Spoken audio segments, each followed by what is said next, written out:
नमस्कार, final cut देख रहे हैं आप सब। मैं हूं आपके साथ साहिल किरनी। नजर डालेंगे फाइनल कट में कुछ खास और अहम खबरों के ऊपर। मुख्यमंत्री उमर अब्दुल्ला ने उन अफवाहों का सिरे से खंडन किया है जिनमें कहा जा रहा है कि जम्मू संभाग से वोट न मिलने पर सरकार द्वारा जम्मू को नजरअंदाज किया जाएगा।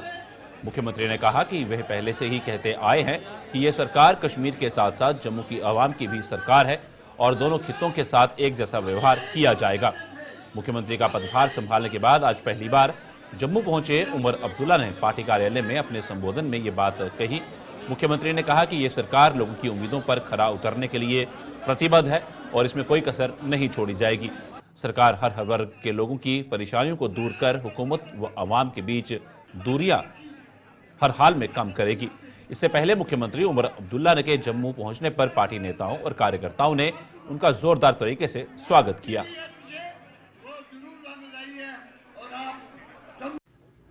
ये शोषा डालना शुरू कर गए थे कि आप जम्मू का कुछ नहीं होगा, जम्मू को नजरअंदाज किया जाएगा, जम्मू को सजा दी जाएगी कि उन्होंने नेशनल कॉन्फ्रेंस के उम्मीदवार या कांग्रेस के उम्मीदवार को यहां से चुना नहीं। और मैंने पहले दिन से कहा, मैंने कहा यह हुकूमत सबकी होगी, इसमें नुमाइंदे सबके होंगे, इसमें आवाज सबकी होगी और हम खिदमत सिर्फ उन लोगों की नहीं करेंगे जिन्होंने नेशनल कॉन्फ्रेंस या अलायंस को वोट दिए। हम अगर खिदमत करेंगे तो पूरे जम्मू कश्मीर की आवाम की खिदमत करेंगे। डिप्टी सीएम बनाना कोई मजबूरी नहीं थी ना। इससे पहले भी जम्मू के डिप्टी सीएम बने हैं, लेकिन वो कोalition में मजबूरी की वजह। मुफ्ती मोहम्मद सैयद साहब, अल्लाह मगफिरत करे उन्हें, जब वो वजीर आला बने तो कांग्रेस के साथ उनका अलायंस था, अलायंस को उन्होंने ओहदे देने थे। मंगत राज शर्मा जी डिप्टी सीएम बने। जब गुलाम नबी आजाद साहब जम्मू से सीएम बने, डिप्टी सीएम बनाना था, कश्मीर को डिप्टी सीएम का दर्जा मिला। जब 6 साल मेरी हुकूमत चली, वजीर आला के तौर पे मैंने जम्मू कश्मीर की खिदमत की। अलायंस की मजबूरी थी कि ताराचंद जी को हम डिप्टी सीएम बनाएं। इस बार फिलहाल कांग्रेस ने अभी तक मिनिस्ट्री में जो है शामिल होने का जो है कोई फैसला लिया नहीं है, लेकिन हमने तब भी डिप्टी सीएम बनाया और डिप्टी सीएम भी उसी पार्टी का जिस पार्टी का सीएम। ये उन लोगों के लिए जवाब है जो पिछले इलेक्शन में नेशनल कॉन्फ्रेंस के खिलाफ उंगली उठा के कहते थे कि ये मुसलमानों की पार्टी है। अब हमारे लिए मुश्किल काम शुरू हो जाता है, क्योंकि हमने लोगों की उम्मीदों के बराबर उतर आना है। हमने लोगों के मुश्किलात हल करने हैं, हमने यहां की परेशानियों को दूर करना है, हमने लोगों की शिकायतों को कम करना है। हमें हुकूमत और लोगों के दरमियान जो फासला है उसको कम करना है।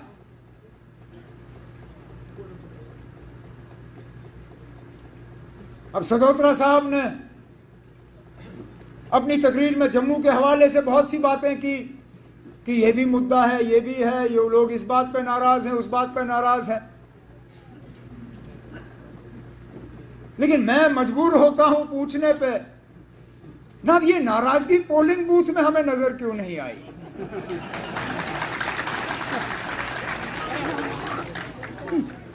कश्मीर के लोग भी नाराज थे, लेकिन अपनी नाराजगी का इजहार वोट के जरिए किया। चिनाब में भी लोग नाराज थे, वोट के जरिए इजहार किया। रजौरी पुंछ में भी नाराज थे, डिलिमिटेशन, रिजर्वेशन, सब चीजों को एक तरफ रख के वोट के जरिए अपनी नाराजगी को वहां पे दर्ज किया। कहने के लिए तो हम सुनते हैं कि जम्मू वाले भी नाराज हैं। कोई कहता है कि दरबार मूव को लेके नाराज, कोई कहता है कि स्मार्ट मीटर को लेके नाराज, कोई कहता है कि बिजली बिल को लेके नाराज, कोई कहता है कि पानी की कमी को लेके नाराज, कोई कहता है कि बेरोजगारी को लेके नाराज। लेकिन ये नाराजगी जो है पोलिंग बूथ, वोटिंग बूथ में हमें नजर नहीं आया। अब क्या वजह है ये भी हमें समझना होगा। या तो नाराजगी है नहीं, और अगर नाराजगी है नहीं तो फिर बड़ी अच्छी बात है, फिर कुछ खास करने की जरूरत नहीं, सारा कुछ ठीक है। लेकिन अगर नाराजगी है और उस नाराजगी के बावजूद वोट एक तरफ गए, तो इस बात को भी समझने की जरूरत है ना कि आखिरकार हुआ क्या। लेकिन इतना मैं जरूर जानता हूं कि जैसे मैंने पहले कहा,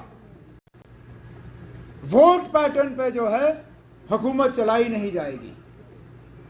इलेक्शन हो गए, लोगों ने अपना फैसला जो है सुना लिया, हुकूमत बनी है। अब हमारा काम है कि हम लोगों तक पहुंचे और उनके मुश्किलात और मुतालबे हल करें। जम्मू कश्मीर के नवनियुक्त डिप्टी सीएम सुरेंद्र चौधरी ने कहा है कि सरकार लोगों के साथ किए गए वादों को पूरा करने में कभी भी पीछे नहीं हटेगी। उन्होंने कहा कि फिलहाल चुनौतियां बहुत हैं और आम आदमी व प्रशासन के बीच की खाई को भरने के लिए कुछ समय लगेगा, लेकिन वे हर चुनौती का डटकर सामना करने को प्रतिबद्ध हैं। डिप्टी सीएम बनने के बाद आज पहली बार अपने विधानसभा क्षेत्र पहुंचे सुरेंद्र चौधरी ने गुलिस्तान न्यूज के साथ खास बातचीत में ये प्रतिबद्धता दोहराई। इससे पहले नौशहरा पहुंचने पर वहां की जनता ने उनका जोरदार तरीके से स्वागत करते हुए नाच गाकर अपनी खुशी का इजहार किया। चैलेंजेस तो बहुत हैं। मैंने हर जगह कहा है कि एक बहुत बड़ा गैप इन 10 सालों में एडमिनिस्ट्रेशन और आम आदमी के बीच में हुआ है। उस गैप को भरने के लिए टाइम लगेगा, और उस गैप को हम भरने की, हम कहें रातों रात डंडी घुमाएंगे तो भर जाएगा, नहीं भरेगा। लेकिन हम इतना जरूर करते हैं कि मुझे अपने लीडर पर भरोसा है, डॉक्टर फारूक साहब के ऊपर, उमर साहब के ऊपर, कि वो हमें गाइड करते रहेंगे और हम मिलजुल के उस गैप को पूरा करने की कोशिश करेंगे। और साथ साथ में मैं डॉक्टर फारूक साहब का और उमर साहब का खित्ता पीर पंचाल की तरफ से और जम्मू सूबे की तरफ से और नौशहरा कॉन्स्टिट्यूंसी की तरफ से शुक्रिया अदा करता हूं कि उन्होंने हमें मान दिया, सम्मान दिया और सुरेंद्र चौधरी को डिप्टी चीफ मिनिस्टर बनाया। बिल्कुल, आपने एक नई तारीख लिखी है, क्योंकि खिताई पीर पंचाल के पहले डिप्टी चीफ मिनिस्टर बने, आपने एक नई तारीख लिखी है। जिस तरह इलेक्शन के बाद आपने जो लोगों से वादे किए, कितना बड़ा चैलेंज समझते हैं उनको पूरा करना? देखिए, चैलेंज तो है, लेकिन हम इसको हमें फख्र है अपनी लीडरशिप पर, और हमें अपने आप को, ये भरोसा है हम पे, अपने आप पे, कि जो भरोसा करके लोगों ने एक अरमान और उम्मीद करके हमें वोट डाला है, उनकी उम्मीदों पे हम खरे उतरेंगे, उनके विश्वास के ऊपर हम खरे उतरेंगे। और जैसे बेरोजगार बच्चों के रोजगार का मसला है, बिजली, पानी, स्कूल, सड़कों, हॉस्पिटलों का मसला है, ये बहुत जल्दी इनको हम हल करना शुरू करेंगे। क्योंकि काली मिनिस्ट्रियाँ मिली हैं, मैं जब परसों वापस जा रहा हूँ कश्मीर, रिव्यू मीटिंगें लूँगा, उसके बाद हम जो भी हो सकेगा, जितना भी हो सकेगा, इन 5 सालों में अपने लोगों का ये 10 साल का जो गैप है वो खत्म करेंगे। एक चीज और जानना चाहूंगा, एक नई तारीख के साथ साथ आपने एक नई चीज आज और देखने को मिली। इससे पहले अगर कोई डिप्टी चीफ मिनिस्टर या चीफ मिनिस्टर आते थे तो सड़कें पहले खाली कर दी जाती थी। अब पहले डिप्टी चीफ मिनिस्टर होंगे जो खिता के अंदर पहुंचे, और खिता के अंदर पैदल मार्च हर एक इंसान से मिलने का सिलसिला था। क्या ये दूरियां जो थी लोगों के अंदर वो कम की हुई? ये वही मैंने जो आज अखनूर से लेकर यहाँ तक नौशहरा के बस स्टैंड तक पहुँचा हूँ, मैं सड़क पे हर आदमी को मिलता क्यों आया हूँ? उन लोगों के अंदर एक आस, एक उम्मीद थी, क्योंकि उनकी जो मैंने कहा ना, एडमिनिस्ट्रेशन से दूरियां बढ़ गई थी। मैं उनको जतलाते हुए आया कि मेरे लीडर ने अगर मुझे जिम्मेदारी दी है, मुझे डिप्टी चीफ मिनिस्टर बनाया है और अच्छे महकमे दिए हैं, तो आप ये मत सोचिए कि इस दौर में आप अकेले हैं। मैं आपके साथ हूँ, ये गवर्नमेंट आपके साथ है, ये ऑफिसर अकाउंटेबल होंगे आपके आगे, आपके हर आवाज़ को सुनेंगे, हर काम को सुनेंगे। इसलिए ये मेरा पैदल यहाँ बाया सेरी आने का मकसद ये था कि वो बॉर्डर का इलाका था, बॉर्डर की रोड थी, उसका बड़ा बुरा हाल था, खस्ता हालत थी, उस रोड को भी मैं देखना चाहता था। और उन लोगों को भी जितलाया कि अगर आप कच्ची सड़कों पर चल सकते हैं तो सुरेंद्र चौधरी भी कच्ची सड़कों पर चलेगा, लेकिन खाली चढ़ेगा नहीं, आप इन सड़कों को पक्का भी करवाएगा। करवा चौथ के त्यौहार को अब मात्र एक दिन बाकी रह गया है। ये त्यौहार कल रविवार को मनाया जा रहा है, जिसके चलते जम्मू सहित संभाग के अन्य जिलों के बाजारों में रौनक उमड़ी हुई है।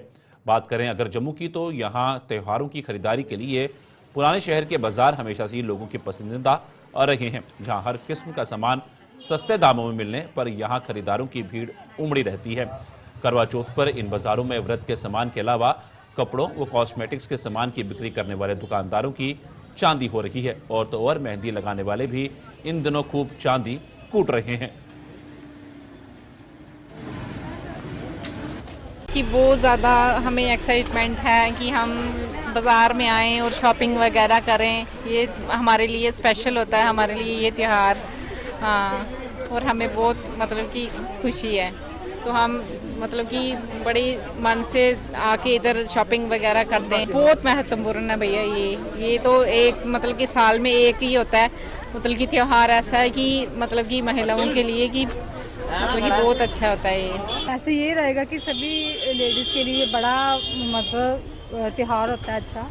इस पे लोग व्रत रखते हैं, सरगी वगैरह लेते हैं और इसमें सारा सरगी का ही सामान होता है, जैसे कि फेनियाँ कतलम्मे हो गए, चूड़ियाँ हो गई, बिंदियाँ वगैरह, सुहाग का सामान होता है और नारियल वगैरह जो मतलब सास को देते हैं वो बेया वगैरह, उसमें सारा वो होता है। ये तो महिलाओं के लिए बहुत महत्वपूर्ण, क्योंकि ये अपने पति की लंबी उम्र के लिए रखा जाता है। सुबह सरगी खाती हैं महिलाएं और फिर रात उसके बाद व्रत होता है, फिर रात को चाँद को देख के ये व्रत करती हैं। महत्व तो है इसका, तभी करते हैं इसको सेलिब्रेट। इस व्रत में लेडीज़ को एक्साइटमेंट होती है शॉपिंग करने की और अपने पति की लंबी उम्र के लिए व्रत रखती हैं। इंजॉयबल फेस्टिवल है ये, जो सारी वुमेन्स इंजॉय करते हुए सेलिब्रेट करती हैं। साल भर इसका इंतज़ार होता है और जैसे जैसे पास आता है तो बस एक्साइटमेंट राइज हो जाती है और शॉपिंग वगैरह का बस मूड बन जाता है और आ जाते हैं शॉपिंग करने। जानकारी सरगी सुबह उठते हैं 4 बजे, सरगी के लिए खाते हैं, सरगी व्रत वगैरह का सामान वगैरह मंजते हैं। हम बस करवा चौथ का त्यौहार है, ये हर साल आता है। ये इस तरह सभी सुहागनें औरतें अपने लिए त्यौहार दिए लेती हैं और जाली लेती हैं ये चंद्रमा को अर्घ देने के लिए। ये एक सुहागनों का सबसे बड़ा त्यौहार है और ये हर साल मनाया जाता है। और इस समय बाजार में आओ, इतना रश पड़ा है, सभी लोग यहाँ पे आ रहे हैं, सामान लेने के लिए आ रहे हैं। कि अभी इस टाइम थोड़ा रश कम है, जब थोड़ी देर के बाद आओगे यहाँ पे आप खड़े होने के लिए भी जगह नहीं मिलेगी आपको। ये महिलाओं के लिए सबसे महत्वपूर्ण त्यौहार है। ये जो करवा चौथ होती है, ये औरतें सुहागनें रखती हैं अपने पति की लंबी आयु के लिए, ये व्रत रखती हैं कि हमारे पति की लंबी आयु। और कई माताएं अपने बच्चों के लिए भी रखती हैं कि हमारे बेटों की लंबी उम्र हो, उसके लिए भी ये व्रत रखती हैं। सुहागनों का भी है और माओं का भी ये त्यौहार है। ये सभी औरतों के लिए त्यौहार है, माओं का भी और सुहागनों का भी ये त्यौहार है। यहाँ पर हर एक त्यौहार का सामान मिलता है इस दुकान में। हर एक जो भी फेस्टिवल आएगा, हर एक फेस्टिवल की त्यौहार की चीज़ें यहाँ पे मिलती हैं और लेडीज़ आती हैं, लेती हैं और आती हैं। अभी करवा चौथ का ब्रेक के बाद दर्शकों का स्वागत है। बढ़ते अगली खबर की ओर। दूसरी ओर करवा चौथ के त्यौहार से ठीक एक दिन पहले कठुआ शहर के बाजारों में भी आज दिन भर खरीदारों की भीड़ उमड़ी रही। कॉस्मेटिक्स की दुकानों व व्रत के सामान की दुकानों में जहां महिलाओं की भीड़ रही, वहीं मेहंदी लगाने वाले कारीगर भी आज दिन भर व्यस्त रहे। ये त्योहार हमारा करवा चौथ का होता रहता है। इसमें जो सुहागिनें होती हैं, शादीशुदा औरतें, वो इसको रखती हैं। ये हमारे रिचुअल्स में आता है। इसमें बहुत हम बेसब्री से इस त्योहार का इंतजार करते हैं और इसमें बहुत सारी शॉपिंग का पहले से 1-2 महीना पहले शुरू हो जाते हैं। रौनक बहुत ज्यादा है इस वक्त। आज का दिन तो बहुत ही ज्यादा होगी, कल शांति हो जाएगी, कल सभी अपने घरों में। कारण ये है कि इसमें सजने संवरने का ही त्योहार है ये। तो इसमें हम सुबह उठ के सरगी खाएंगे, अपनी सासू माँ को देंगे और अपने जो फ्रेंड्स हैं उनको देंगे, ननंदों को देंगे।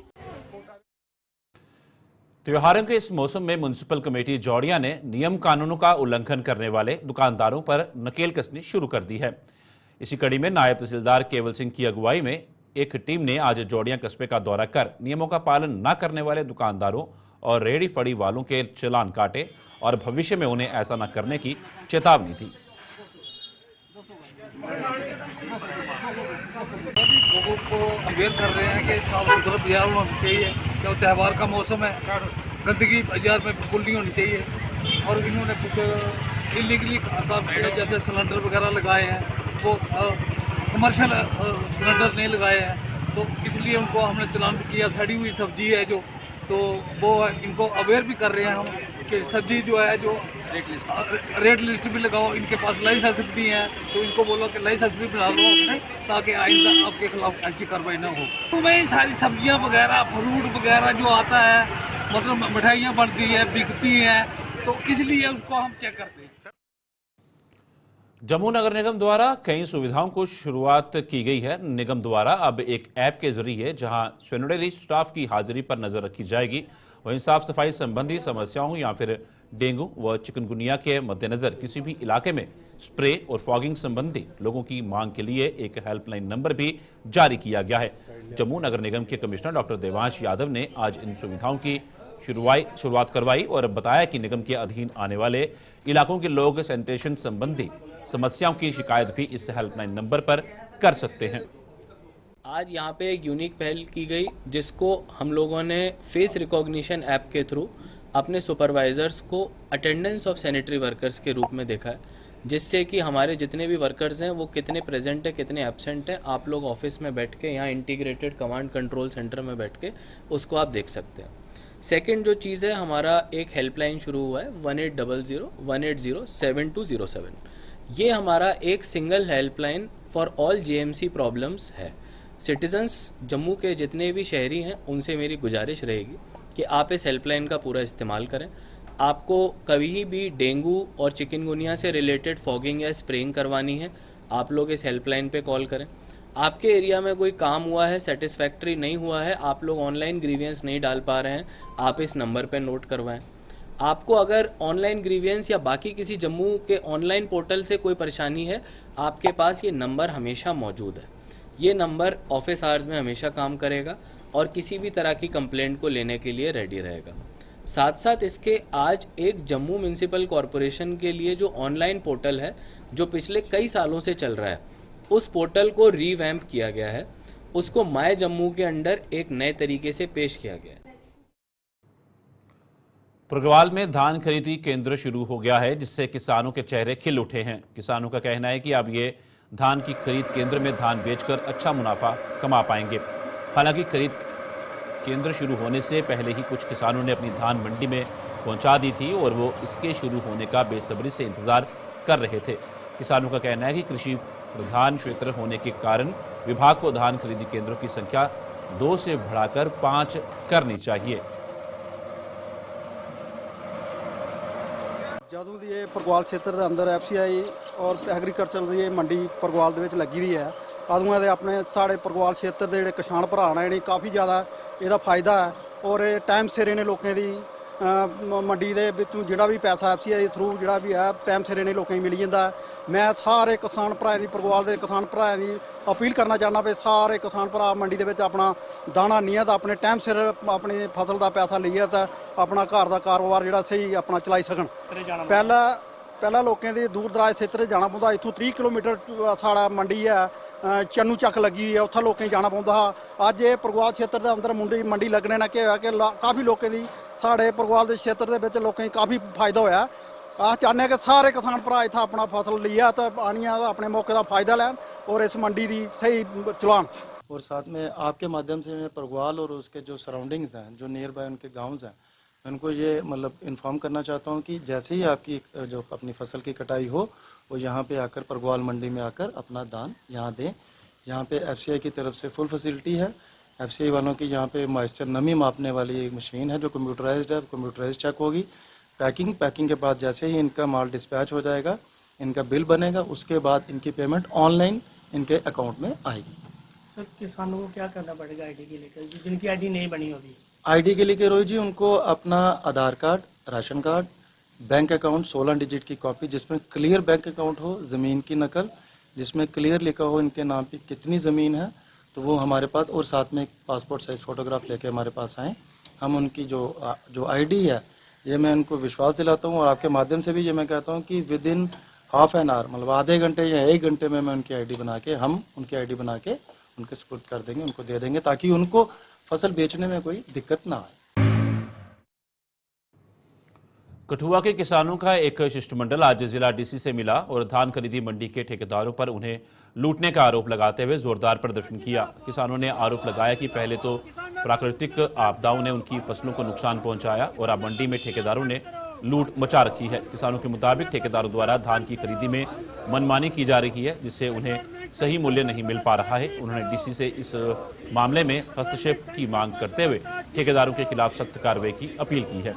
किसानों ने चेतावनी दी कि अगर उनकी समस्याओं का जल्द समाधान नहीं हुआ तो वो आंदोलन करने पर मजबूर हो जाएंगे। किसानों के धान की लोटी बंद करो। उन प्रोक्योरमेंट सेंटर के अंदर किसानों की जबरदस्त लूट हो रही है और वो लूट जो है वो एग्रीकल्चर डिपार्टमेंट और फूड कॉरपोरेशन ऑफ इंडिया का जो डिपार्टमेंट है उनके एहलकारों की मिली भगत के साथ हो रही है, क्योंकि जितने भी प्रोक्योरमेंट सेंटर जहाँ पे खुले हुए हैं वहाँ पे किसान के लिए कोई प्रॉपर व्यवस्था नहीं है। 10-10 दिन 15-15 दिन से किसान अपना धान लेके उन मंडियों के अंदर पहुंचा हुआ है, वहाँ ढेरियाँ लगी हुई हैं, लेकिन आज तक उनका डिस्पोजल जो है वो नहीं हुआ है। और वहाँ पे दूसरी तरफ जो क्लीनिंग चार्जेस उसके नाम के ऊपर किसानों को बुरी तरह से लूटा जा रहा है। अभी हमारी सरकार बनी हुई है, हम सरकार तक ये बात पहुंचाना चाहते हैं डिस्ट्रिक्ट कठुआ के किसानों की कि किसान जो है वो बुरी तरह कठुआ के अंदर ये प्राइवेट व्यापारी जो हैं जिनको सरकार ने मंडियां ये प्रोक्योरमेंट सेंटर जो हैं वो प्राइवेट ठेकेदारों को दिए हुए हैं, वो बुरी तरह से किसानों की लूट कर रहे हैं। एडमिनिस्ट्रेशन तक हमने 15 तारीख को डिस्ट्रिक्ट डेवलपमेंट कमिश्नर कठुआ को भी हम मिले थे, हमने इनको भी पूरी बात जो थी वो इनको अवगत करवाई थी। इन्होंने कहा था कि किसान जो है वो किसान को हर सुविधा मिल जाएगी, लेकिन बदकिस्मती से आज 19 तारीख हो गई है, किसान जो है वो बुरी तरह लूटा जा रहा है। एग्रीकल्चर ऑफिसर है उसको नोडल अफसर बनाया गया है और उनको सारी जिम्मेवारी उनको सौंपी हुई है कि रोज मुझे 10:30 बजे रिपोर्ट करनी है कितनी रोज परचेज हुई है, कितना है और किस मंडियां खोली हुई है उनके दरमियान जो। गुलिस्तान में खबरों का सिलसिला यूं चलता रहेगा। फिलहाल फाइनल कट में इतना ही, दीजिए इजाजत, नमस्कार।